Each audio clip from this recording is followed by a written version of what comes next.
So I'll take you through the introductory slides just to make sure you know what's going on.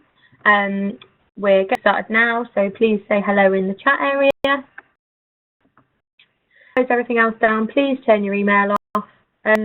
This hour or so is for you to do some thinking and have a bit of time about student media. So if you're actually checking your emails while you're doing it, then you're not going to be participating fully. So I'm going to Rosie and tell you to turn your email off, please. And if you can, put a sign on your desk telling people not to disturb you for the next 45 minutes. And off. Thank you. Muted, so that's great. We can't hear you. If you two talk, you need to use the chat bar, which of you are having a go at now. So make sure that you are used to that. We want questions, so if you do have any questions, then let us know. Participate. So if you've got questions, that's brilliant. Or if you just want to comment on something that we've said, if you agree or don't agree, or if you want to share something that's happened in your student union that's related to what we're talking about, please do that, because we save the chat stream afterwards. That helps us to pick any questions or experiences that you've been having. Also on WebEx you can do some fun things, so you can put your hand up or a tick for yes or a cross for no, or you change the little emoji thing, so you can say there's a little falling asleep one if we're being really boring. If you've had a good idea, you can do a little light bulb. If you've gone coffee, you can put the little coffee symbol up. Feel free to have a bit of fun with that. You're welcome to, and we'll keep an eye on it and see what's going on for you. Questions at this stage about a webinar. Down. Please make sure you've introduced yourself and explained who you are and what your role is, student union you're from. I think we'll get started. I think someone else has just joined us, so hopefully they can listen in a minute.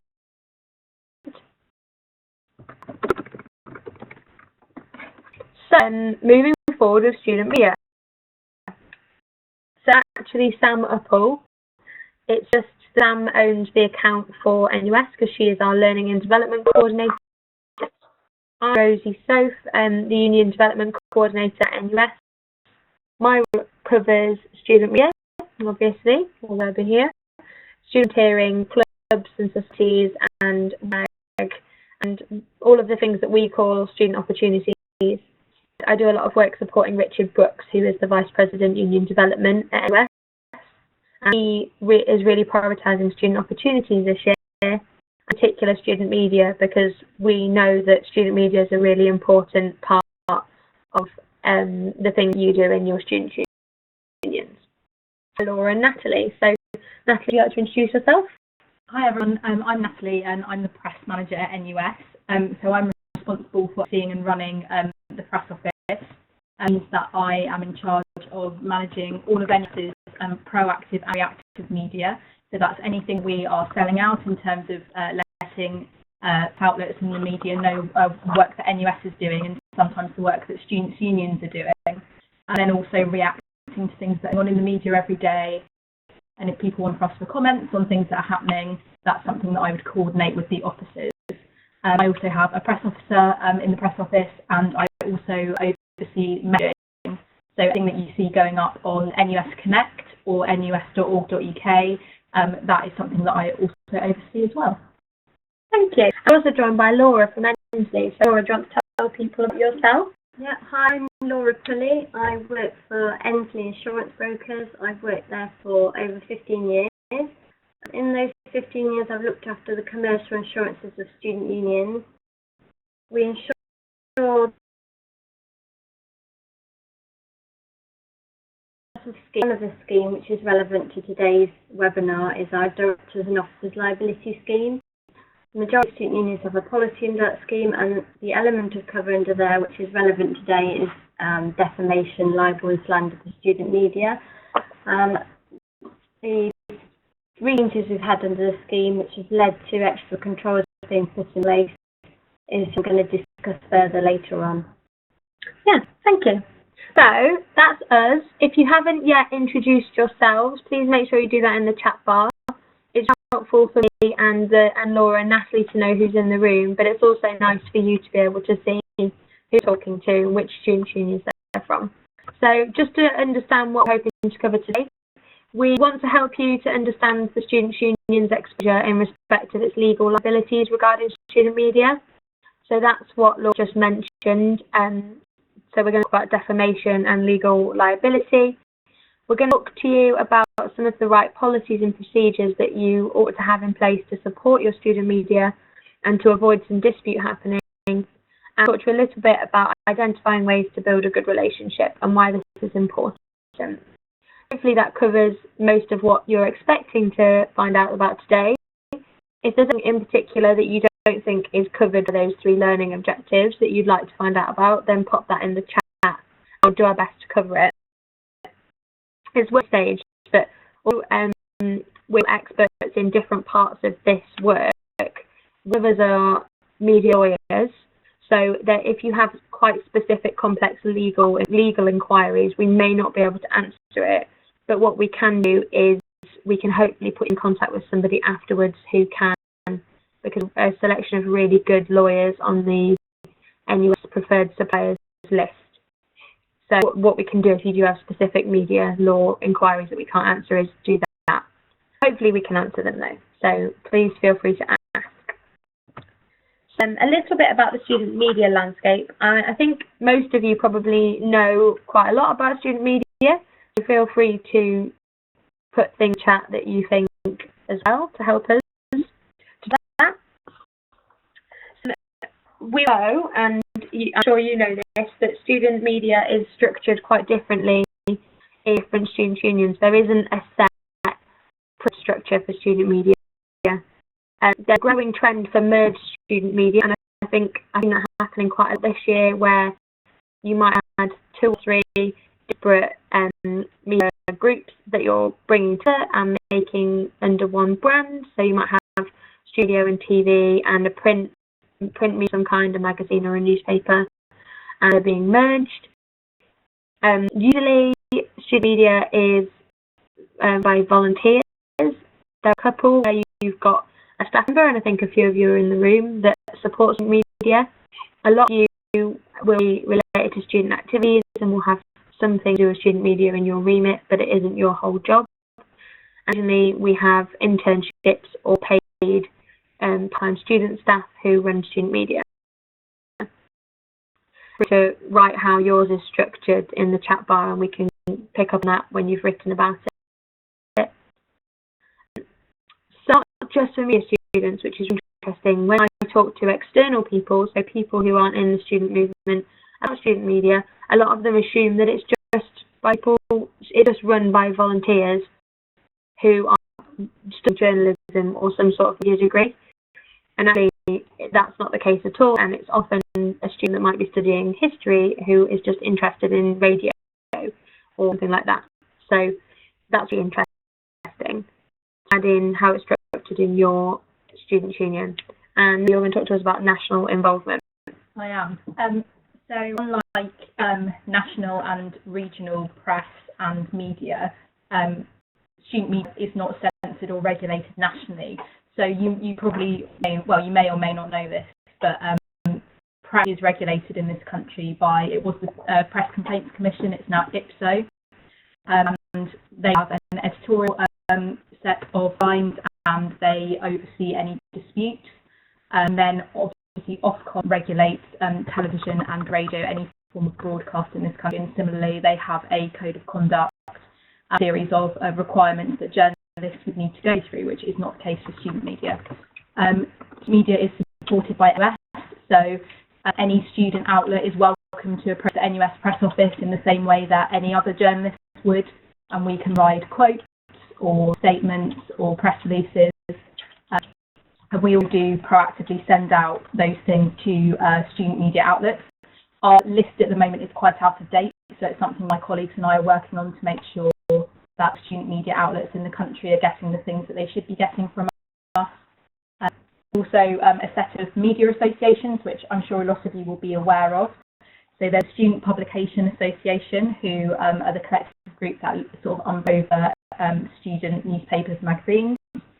Then the National Student Television Association, which again performs the same function for TV stations, and then Student Radio Association for student radio, obviously, but we will come on to those a little bit more later.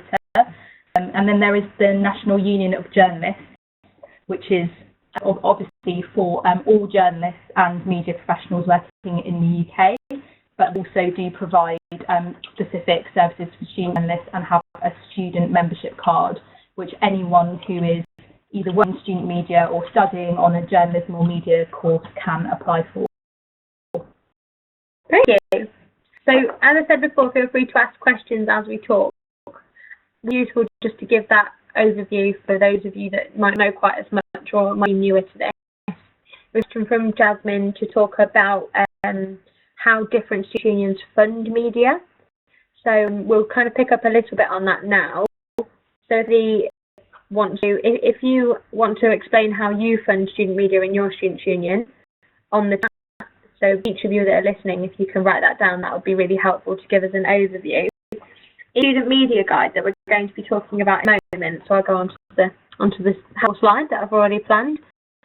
Then case studies in there that talk a little bit about different setups of student media. So we've got KCSU, Bradford, Leeds, City University London, Hertfordshire and Hull. And they give a bit of an idea in some of them about how it's funded. So I'm not going to go into too much detail about that here because you can read that in the media guide when we send it to you afterwards. If you haven't read it already, but if those of you that are here in this space could share, that's helpful. So I've already done that, which is really great. So £15,000 allocated to student media, and this is divided up amongst themselves and distributed by the media committee. So that's one example of how student media is funded. So knows if Jen, you want to share yours? Oh, she has. Brilliant. Great. Thanks, everyone. So to talk to you a little bit more about the Student Media Guide, this was launched in August at the Student Media Summit, which we will talk to you about later on.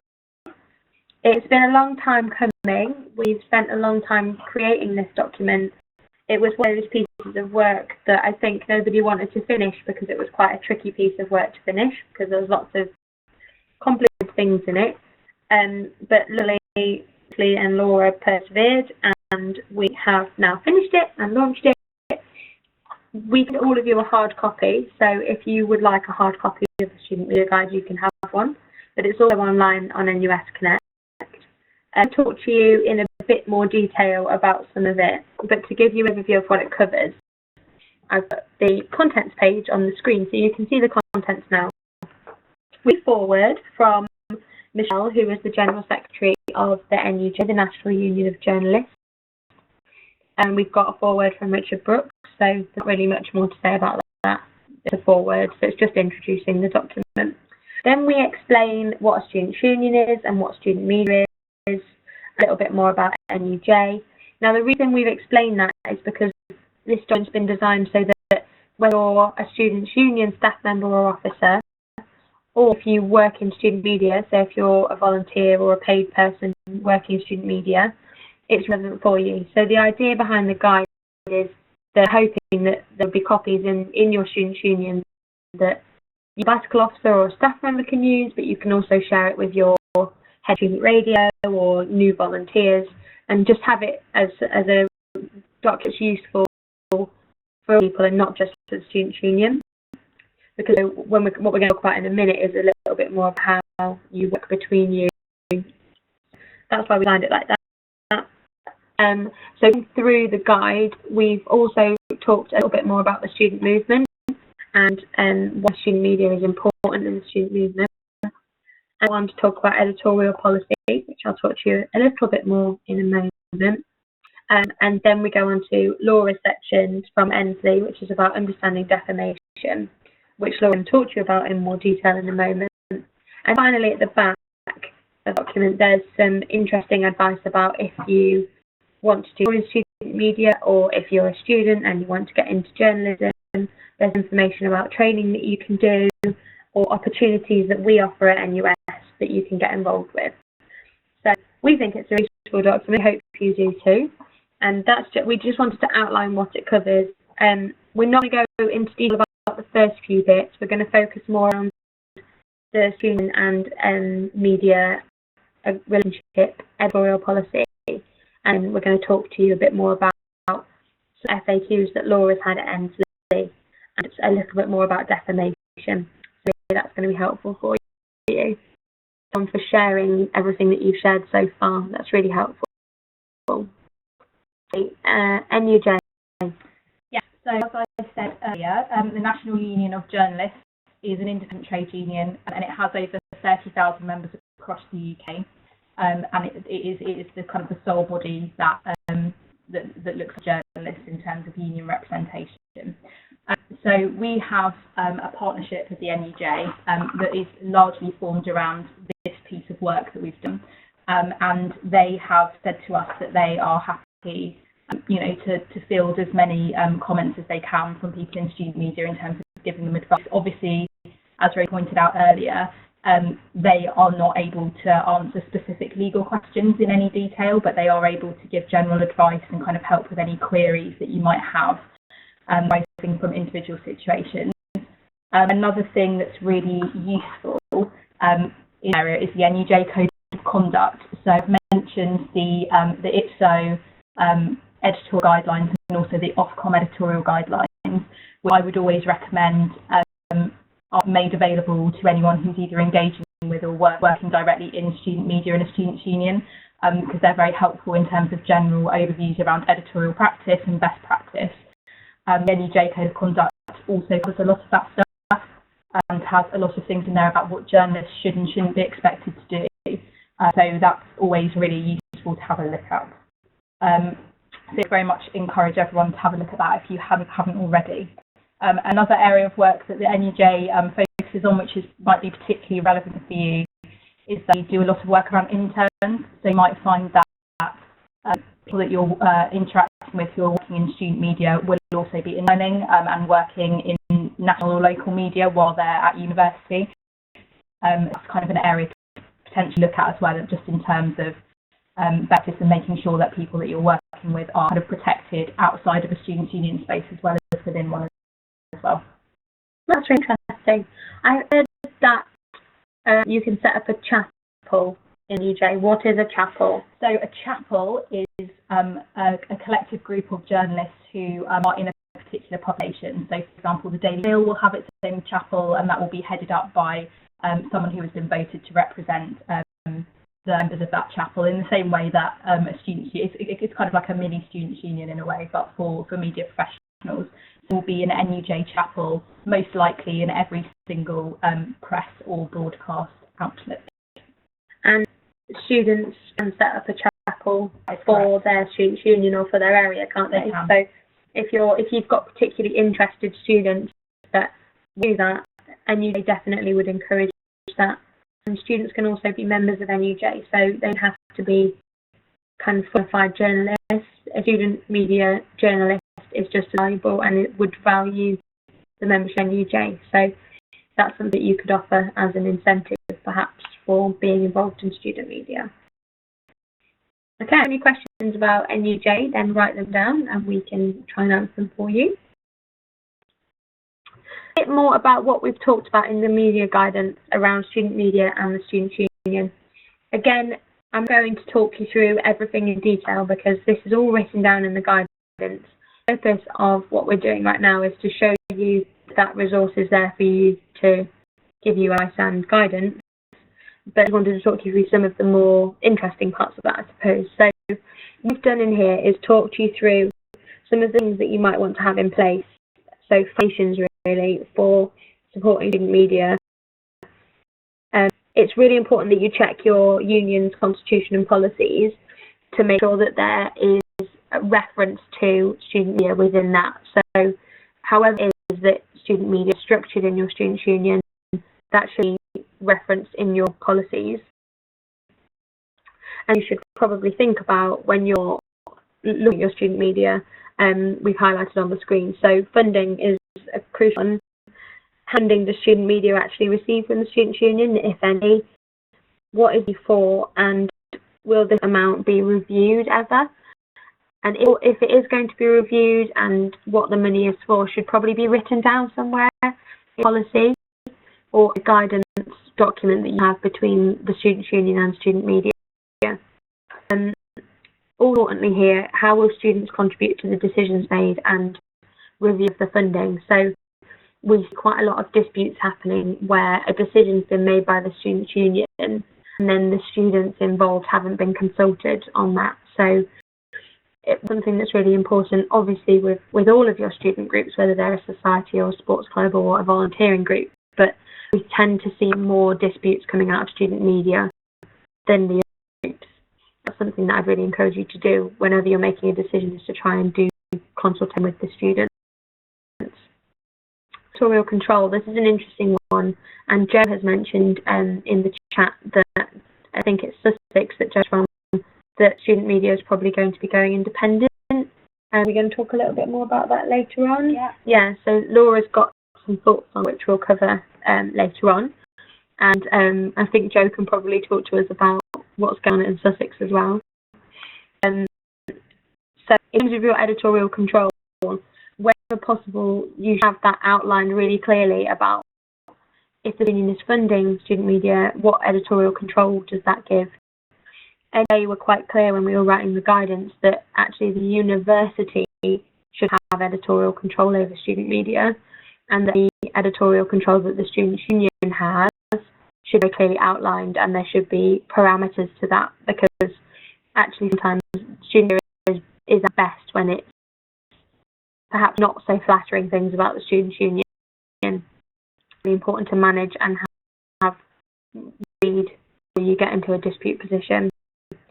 Conduct and behaviour is really important. Natalie mentioned the NUJ Code of Conduct.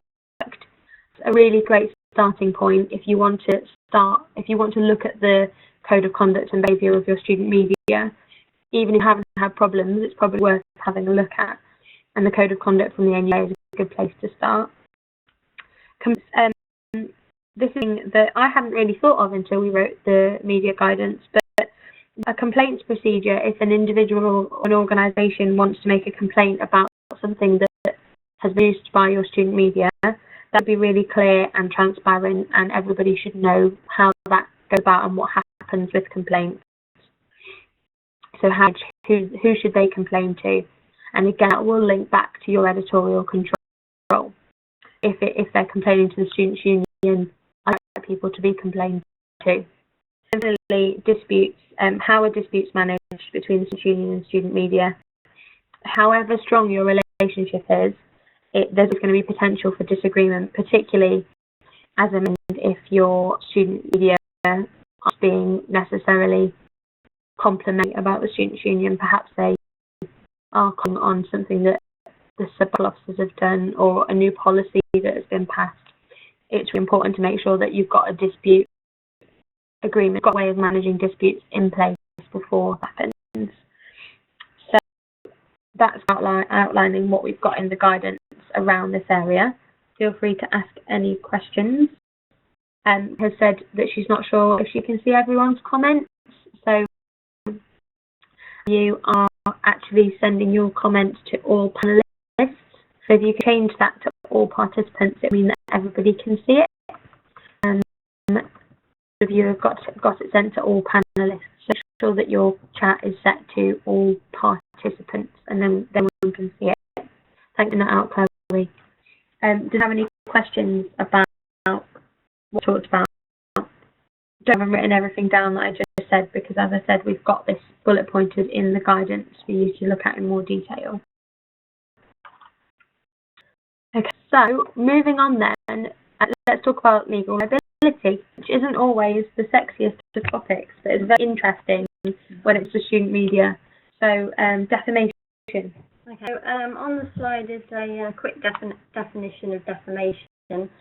Basically, insurance is there for when a third party sues the paper or the union or the radio station, your media, you've been defamatory about them, and your insurance is there to defend you, or if necessary, negotiate their settlement. For those of you who've had a look at the media guide, you'll see in there we put various things about what you should be doing, things about your editorial processes, resources, training, support, etc. These are all controls that insurers of the scheme have put in place. But to give you, if we go back 10 years, basically, our scheme has given this cover for student media for a long time. Hasn't really presented insurers with a problem. We've had the occasional claim or incident where it really hasn't really escalated or given cause for concern. But over the last 2 years, we have started to see a marked increase of defamation claims from student unions. And we had a discussion for insurers. So there are really two options open to us. I exclude the cover completely, and that would mean that we can get policy for the scheme, but they're usually a lot more expensive and new controls anyway. The option, which is the one we're going for, thankfully, is to try and manage the risk. We will still include it, but we therefore have to manage it with certain controls, and therefore that's the approach we're taking.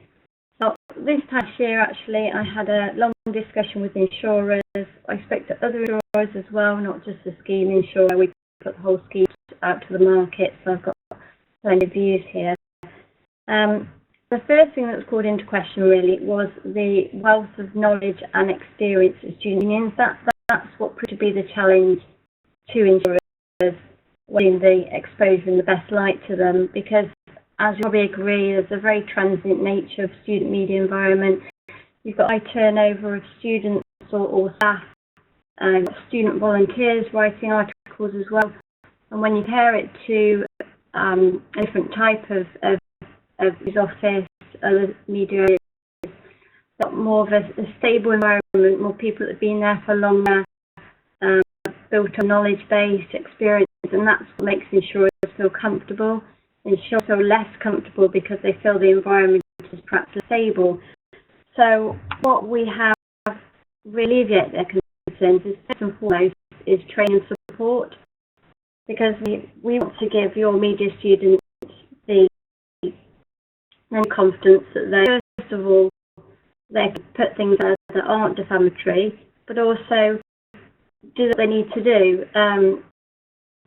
What is enough research, what's enough supporting material, or actually identify if something could be defamatory, so then can be discussed further with other experts. And so that's why one of our controls is to ask that editors, editor-in-chief and other decision makers receive a form of media law training. Not to say that you have to pay the cost for every single person to go on an official training course. These are people who can competently go on that course and then bring that back and give that training in-house. That's fine as well. Added to that as well, we've also put in the media guide that we need some sort of input and support by perhaps our permanent member of staff or someone whose role isn't continually changing year on year. But that makes insurers feel more comfortable and they'll give the support you need. But I think we realise the key here is that student media recognise that being restricting free speech, this isn't about being Big Brother, this is making sure that they and the union are protected against defamation claims, which I've said we're seeing an increased trend of. And one of the main controls was hanging plan, have in place an action plan that you can follow. So if something is identified, we're not this quite close to the way here, we're not sure if we've got all the supporting documentation we need, is this defamatory, but an action plan. So whether you have a media panel or other people involved, have access to an expert who's got at least 3 years experience in the journalist industry, may have access to lawyers, and having that plan to follow. So I think we've put a sample plan in the media guide. Now, just to clarify, it doesn't have to be the same as that. The deadlines don't have to be on the same. That's just to give you a starting point, really, a draft to work from there. The controls as well, like all broadcasts, if you're going to discuss something potentially political, legal, have a review about what you're going to talk about and what things to avoid. On your web, an easily accessible link for users to report issues with content appearing on the site, and procedures in place, and a disclaimer regarding comments left by third parties. So But really, the key thing, I think, is the training and support. Is to reduce the likelihood of issues coming up, but also helping your students to know how they can do it while still staying within the law. So James has just asked where and when are the training dates. We aren't offering specific training on this. Like, we have the coalitions to offer media law training. On that, we are doing a survey for Students' Union staff, so it will be coming out in January. It's coming from NUS, as well, not just from us three sitting in this room, asking about the learning and development needs of Students' Union staff. So if that's something you think is important that NUS should be covering in the future, then write it in there and it will be back into the process and hopefully be covered. So in terms of training, James, there's a couple of examples at the back of the media guide about where you might be able to get some training. NUJ do offer training, which I heard is quite good. There's a skill set website, I think, that we've referenced. Yeah, skill set. The Student Publications Association are doing more and more training that's probably better for your audience than you. I mean, go on it as well.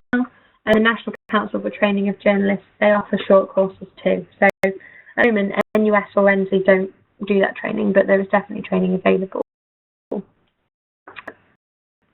So have you had much feedback from or questions from Students' Unions following those of the controls? Because I know you had a few at the start. Yeah, I think most of the feedback I've had has been quite positive. I think a lot of our student unions do recognise that the main objective of this is to exposure facing, particularly now more and more third parties are more willing to actually go ahead and make claims to unions. And I do realise it hasn't necessarily been easy to implement this. And there's some student unions have a fragile relationship with their student media because this impinges on editorial control, freedom of speech. So there is a balance you need to achieve here. It wasn't Joe who said that the paper's becoming independent. A few unions have mentioned to me and asked what sexual exposure. I mean, all I can give is my opinion because it's very hard to give a black and white answer because there's no test case we can see here. But for example, if your paper completely independent, so I'm assuming no funding, no oversight or guidance from the student union, then when a solicitor will target someone, so let's look at examples. So say a society, they run an event, a member of the public or student gets injured, they feel it's a negligence of the society, they more often than not, they won't bring a claim against an individual or the society, they'll bring it against the student union because of a stronger financial asset. This will apply for a student paper, so if a solicitor will probably want to target both the paper and the union or just the union, and will look for any link at how tenuous usually. So advices are that the paper should be treated almost third party really, so no funding, no site, no guidance, and then if they're using the premises or IT facilities, that's dropping to agreement as you would with any other third party. I'm not saying that the paper has to be charged for these services, there just has to be an agreement. And there's a disclaimer on your website, and we'll put this in writing on the FAQs, stating clearly they have no input whatsoever to the papers, the thoughts and views, not those of the SU. This is a totally separate entity for which they hold no responsibility. But as I said, I'll include that under the FAQs. But we can't give a definite answer on that. There's no test case to look back on. That's just our opinion. But what I would really strongly recommend is before the paper goes completely independent, the paper researches into how easily it is to get their own libel and slander insurance. And there's a relative inexperience of people involved in it and editing the paper. If you're not able to get insurance, that leaves exposure on individuals at the paper, but all an exposure still on the union, because I can imagine if something happens, the union may wish to, they may even feel a blow may wish to get involved to help out to stop the situation escalating and potentially having an implication. But unfortunately, they won't be able to afford any cover under this policy because of adhere to the controls of oversight and guidance or input into what the paper's putting out. So that's my first recommendation, really, is that they check that they can get insurance. Interesting. Thank you for that. Would you like to go over some of the other questions that you've had that have come up since this has been in place? And as Laura said, we're making sure that we've got all of these written down, so don't panic about writing everything Laura's saying, because we're going to send out this FAQ document when the webinar's finished. So how do we evidence to insurers that we have these controls in place? So the crunch time comes is when you put a claim. So at the time of the claim, they'll ask to see evidence that a training plan is in place. What we have is a training record for each person. On this training record, it's data signed by the trainer and the trainee exactly what the training they've had, and that is a standard recommendation of all things health and safety. Should also be able to provide documentation to show the procedures that were in place for reviewing the articles and statements being placed. So, I mean, if it was identified as being potential training went through all your procedures and it was signed off as still being okay to go ahead, you need to really be able to show those procedures are reviewed at least annually. So it's good to have dated, signed, and can wear electronically, preferably. If some statement or an article that wasn't identified, so it didn't go through that protocol, there's essentials that you can therefore then go back to show that these people had training, so it's not anyone who's putting articles out, really. Okay. So I know we've talked about the training, but I'm interested in we've talked about sourcing an expert. So how are the students' unions sourcing an expert to turn to when they need to have independent advice? So I've come up with the four most common ones. So some unions will have access to a lawyer or solicitors that the union or university already use. Quite a few unions have got access to a university staff member from the media department who would work in knowledge of media law. Union has an ex-officer who's working in the journalism industry and has over 3 years of experience there, and some unions an ex-trustee who works in the journalism industry. Another question following on from this I've had is, are independent advisors covered under our policy if they provide incorrect advice? If they come with a fee, so solicitors, a prime example, they should have their own professional indemnity insurance. If experts you're using, perhaps a university staff member, for example, providing their services for free, then your insurers would not redirect a claim against them. But over a period of time you're not confident with their advice, then you should consider finding an alternative expert. Joe's given some examples that they've got a former officer who's now a journalist and a trainer from their media law course. We're giving free advice. That's okay as long as it doesn't become an issue where they're having to use them all the time. It's fine, as long as they're giving free advice, we'll almost view them almost like a volunteer for you. Mm-hmm. And Beth's asked that if they're to the journalism students, they've done their MCTJ law exams, would be under the union as well? No, not necessarily. As long as you can give evidence that they've got this training, then no, you wouldn't have to. Okay, thank you.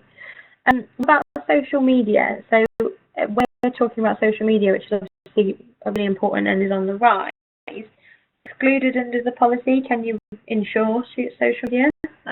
It is excluded. It's very difficult, as you can imagine, to get an insurer who will insure this. For some unions, it publicises the views and opinions of so many individuals. It's quite hard to manage. We've asked this, but to be honest, to get an insurer to cover social media would be just so expensive. But hopefully it won't be much of a surprise to anyone that we can't insure it, not yet anyway. So in our article is shared on Twitter, it's not included in the policy. So a claim arising out of the article itself would be covered, but any subsequent comments, tweets, etc. wouldn't be. So if the paper, for example, shared an article that's written, the article is covered, but if the paper then replies, giving opinions, then that bit's not covered. No, it isn't. Okay, that's useful clarification. So there's been other questions, just people talking about who is their expert. Okay, a couple more questions that have come up. Do the controls which students' unions have to adhere to under the policy also to additional websites that might be run by clubs or societies? So this is a good question actually, which I referred to insurers. So a lot of clubs and societies might run their own satellite websites, which causes issues. You know, how do we have much governance over these websites? And insurers have said basically, as long as you include guidance around defamation in your annual training, so when you get your new society committed, I assume you give some level of training around, whether it's around risk assessment, funding, transport, all areas, is ensure you give guidance around defamation. If clubs and societies who are media based, then they do need to adhere to these controls. Thank you. And finally, and this is a bit more of a tricky question, could the risk, so the risk we've been talking about around student media, ever become uninsurable? Well, hopefully not. You can usually find someone to insure something you need to, but it can be a very high cost or high excesses. But I mentioned earlier, we're trying to manage this going forward so that we don't get to the point where we have so many claims that insurers want to walk away from it. And actually, students are our core market, so we have to, if anyone can insure this, then we have to, and we have strong partnerships with insurers, so we don't believe it will become uninsurable, but we do need to manage it. Okay, and were there other questions that have come up we have covered? I don't think so, no. Okay. And does anybody else in the webinar have any further questions for Laura based on what we've talked about? So defamation, insurance, liability, risk, around any of those before we finish off? Got any questions for Laura? We'll give a couple of minutes at the end to cover those if we haven't already. Okay, so just to finish off, before we have time for questions, so make sure you're thinking of those now if we haven't answered your questions. Natalie, can you just tell us a little bit more about some of the stuff that we do in NUS for student media, just so that everyone's aware of that? I can. So the first one is the NUS journalist. This was something that we started in 2013. NUS recruits student journalists to write for our outlets, so NUS Connect and nus.org.uk, and they produce news and comment articles on various aspects of student life. So we've just hired, which is the most that we've ever had. Each of those journalists are paid £1,000 a year for all of the different pieces that they deliver, and they also get a student associate membership with the NUJ. And the idea is that we then profile their work and they report to us the things that are going on in the student movement and also in students' unions in particular. And occasionally we will pitch those out to national and local media if we feel that there's an angle there that would work. So that's something, obviously, as I said, we've just hired 10 for the year, but that's something to maybe bear in mind and just let people know about for the future. Also, the Student Media Summit we do every year in the summer with Amnesty International UK, and we invite students from across the country and sometimes student SABs come as well. And what we do there is we profile lots and lots of journalists who are working in the industry at the moment. So we will have people from the BBC, Channel 4, The Guardian, BuzzFeed. We have loads and loads of journalists and people from the media come down in August. And they do a series of sessions and talks which give the people in attendance a bit of an idea of how things work in national media around the country, which is really useful. And it's always a very popular event. So keep on NUS Connect next year in the summer, because that's when we will be pushing out, obviously, the 2016 summit. We've also done some work with Unreported World, through Channel 4 on that with Amnesty, so keep an eye out for that too. As I said earlier, please do use the NUS press office for anything and let your student media outlets know that they can do that. And we can provide statements or interviews in the way that we would do for national or local press. And as Rosie pointed out earlier, there are lots of where you can get further training from in the back of the student media guide, and she's touched on some of those already. So I won't go through those now, but just aware that they are there and to have a look at those. So to go and have a look at what, if you don't have a relationship already with the media associations that we've spoken about, so that's the SPA, the SRA and NAFTA, just to have a look at the work that they do, because they can offer a lot of support, and obviously Rosie works very closely with the 3 associations, so that's the way that we can kind of support you jointly. Yeah, and James has asked if NUS are going to support NASMA, which is a new the student, they say they represent National Student Media Associations, all of them basically.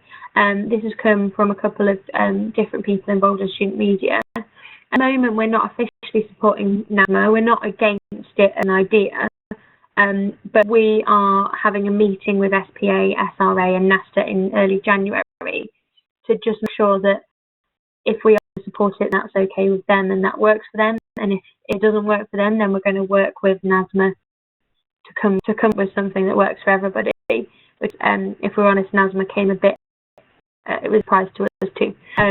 So we want to make sure that SPA and SRA and NAFTA are happy with that as an organisation.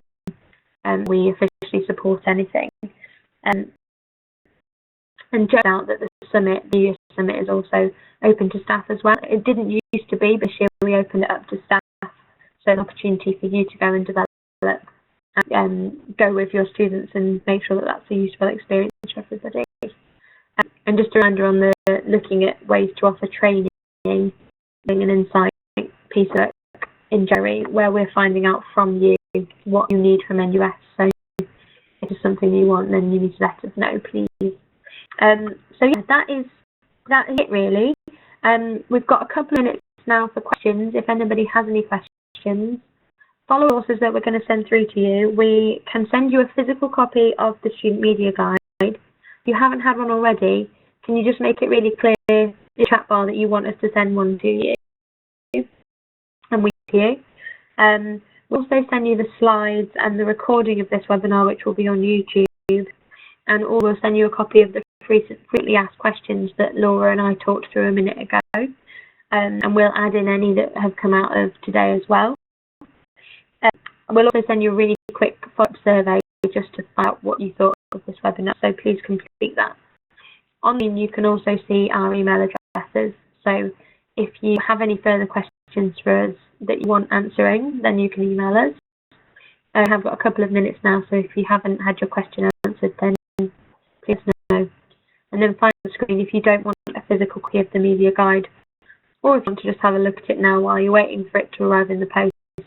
The URL is on the website for you to have a look at that.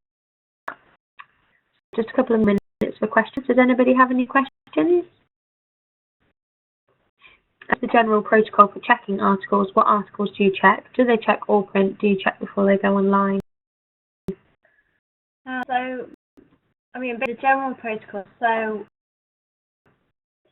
as soon as you give all your, particularly editors, editor-in-chief for training, media law, you can kind of use common sense as well as to actually, like, one of your papers could be, for example, really involved in investigative journalism, may do quite hard-hitting stories, whereas other editions you may have quite like a lifestyle magazine that is its own much exposure. But the protocol, checking articles, we're not too rigid about that. You can come up with that process within the union, but we're kind of giving you the framework to tell you what training is required and the type of things you need to do in that action plan to follow if you feel that a particular article, it could be defamatory or it's quite close to the wire. But if you've got any, if you go through if you put policies together, you've got any questions, please feel free to send to me. Quite a few unions have sent their union policies for me to look over, and that's totally fine. So that's probably the easiest thing to do. Email address on the screen. Beth has asked if there are any other aspects of media law that you would recommend we offer training for, or is it mainly defamation? Yeah, I think mainly defamation really. I mean, media law covers quite a wide area. Yeah. Usually the courses that are offered in media law, I know the one that the NCTJ does, I think is that should need to know. So you'd probably end up covering more than just defamation. I would say that defamation is probably the main one, but as Jay just pointed out, copyright is also a really important one, especially when it comes to using images. Not all student media outlets will have a dedicated photographer, and it might be that people are pulling things off the internet. So it's really useful to kind of have a basic work knowledge or training around copyright in particular. And the other two main areas would be privacy and also harassment, but obviously a lot less likely to be relevant to student media than they would to traditional media outlets.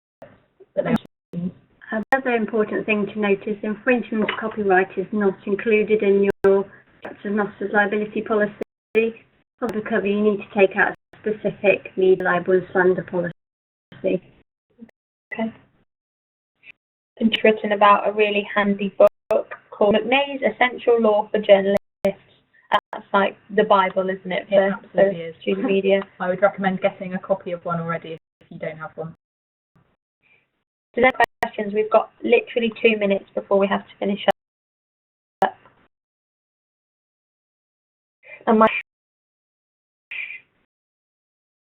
And anybody? I think it suggests no, unless somebody's frantically typing. We'll take any more questions now, but please note of our email addresses. This is asked if there are any other media-related sessions other than this. We've got any scheduled at the moment, James? If there is something that you want specifically covered, if you can email me, so Rosie.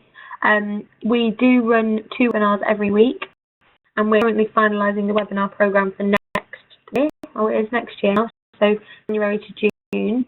There's definitely potential for us to cover something.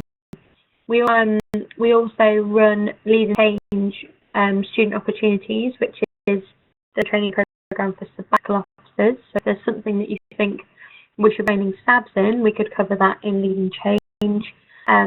So yeah, we can do, James, if there's stuff that you want covering. So just drop me an email and we'll see if we can do that. Any other questions we will cover.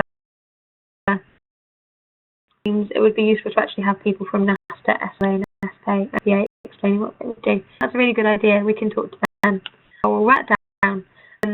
So thank you, Laura, for coming from Endsleigh to help us today, and thank you, Natalie, for coming from down the corridor. But I know you're very busy. You're about to pop off to Parliament. So thank you so much, and thank you all for participating. We really appreciate it.